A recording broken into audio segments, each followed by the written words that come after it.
السلام علیکم ورحمۃ اللہ وبرکاتہ۔ آج ہم سورہ بنی اسرائیل کی 2 آیات پر غور کریں گے۔ اللہ تعالیٰ 2 قسم کے لوگوں کو آپس میں کمپیئر کر رہے ہیں۔ 2 پرسنالٹیز ہوتی ہیں اس دنیا میں، ہم دیکھتے ہیں۔ ایک وہ شخص ہے جس کی ساری توانائیاں، انرجیز، ٹائم، خیالات، آئیڈیاز صرف دنیا کو حاصل کرنے کے لیے لگ رہے ہیں، اور دوسری طرف وہ شخص ہے جو اپنا وقت، اپنا ٹائم، اس کے اعمال ریفلیکٹ کرتے ہیں کہ وہ آخرت کو پریفر کر رہے ہیں۔ تو اللہ تعالیٰ ان 2 لوگوں کے درمیان کمپیئر کر رہے ہیں۔ اللہ تعالیٰ فرماتے ہیں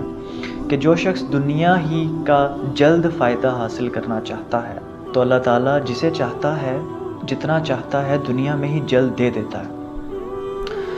اور آخرت میں ان لوگوں کے لیے دوزخ کا عذاب ہے، اور وہ بھی وہاں دوزخ میں جائیں گے رسوا ہو کر۔ تو میرے پیارے بہنوں اور بھائیوں، اس پہ اگر ہم غور کریں تو اللہ تعالیٰ فرما رہے ہیں کہ اگر آپ صرف دنیا پرست انسان بن چکے ہیں اور آپ صرف دنیا ہی کی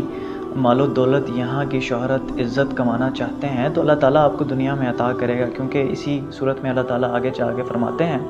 کہ دنیا کا معاملہ ایسا ہے کہ یہاں تو اللہ تعالیٰ نافرمانوں کو بھی عطا کر رہا ہے اور فرما برداروں کو بھی عطا کر رہا ہے، تو دنیا میں سب کو ملے گا۔ اور ایسے شخص کو جو بالخصوص جس کی توانائیاں صرف دنیا کے لیے ہیں، تو اللہ تعالیٰ اس کو دنیا میں شیئر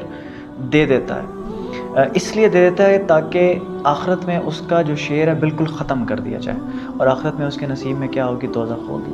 اور دوسری طرف وہ شخص ہے، اللہ تعالیٰ فرماتے ہیں سورہ بنی اسرائیل کی آیت نمبر 19 میں کہ جس شخص کا ارادہ آخرت کا ہے اور اس کے لیے جیسی کوشش کرنی چاہیے ویسی کر رہا بھی ہے، تو اللہ تعالیٰ فرماتے ہیں کہ اللہ تعالیٰ اس کی کوشش کی خوب قدردانی کرے گا۔ میرے بھائیوں اور بہنوں، یعنی یہ وہ شخص ہے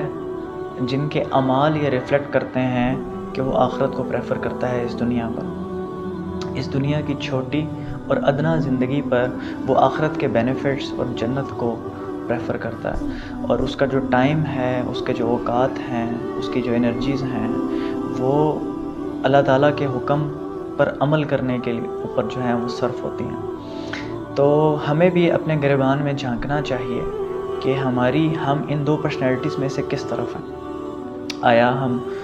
پہلی پرسنالٹی ہیں جو صرف ہماری توانائیاں دنیا کے لیے لگ رہی ہیں، ہمارا ٹائم، انرجیز، ہمارے خیالات، کیا ہم صرف دنیا کی بنگلے، کوٹھیاں،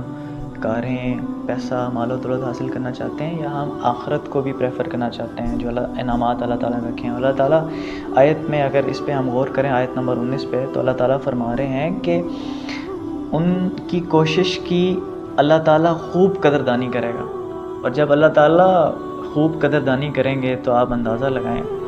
کہ اس یونیورس کو بنانے والا، وہ جنت کو بنانے والا، دوزخ کو بنانے والا، جب آپ کی اعمال کی قدردانی کرے گا تو آپ کو کتنے ریوارڈز آپ کے لیے ہیں، جنت میں کتنے دریا، کتنی حوریں، کتنے انعامات آپ کے لیے موجود ہیں، جو کہ قرآن میں، احادیث میں تفصیل سے بیان کیے گئے ہیں۔ دوسری طرف وہ شخص ہے جو صرف دنیا کے گولز حاصل کر رہا ہے، آخرت اس کی پریورٹیز میں نہیں ہے۔ اللہ تعالیٰ فرما رہے ہیں کہ وہ اس کو آخرت میں دوزخ کی طرف رسوا کر کے بھیجا جائے گا، اور صرف دنیا میں ہی اس کو تھوڑا بہت دے کے جو ہے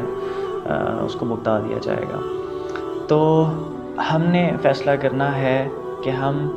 اس دنیا کی 60-70 سال کی زندگی میں کچھ حاصل کرنا چاہتے ہیں، یہاں کے انعامات حاصل کرنا چاہتے ہیں آخرت کو بھلا کر، یا دنیا میں بھی رہیں اور آخرت اپنی پریورٹیز ہماری جو ہے وہ آخرت ہونی چاہیے، اور اللہ تعالیٰ نے جیسے کہا ہے ویسی زندگی گزاریں، پھر ہمیشہ ہمیشہ کے لیے جنت ہمارا جو ہے مقدر بنے۔ تو یہ فیصلہ ہم نے کرنا ہے۔ مجھے اپنی دعاؤں میں یاد رکھیے گا، اور ہمارے چینل کو ضرور سبسکرائب کیجیے، اور کمنٹ سیکشن میں اپنی رائے ضرور دیجیے۔ السلام علیکم ورحمۃ اللہ وبرکاتہ۔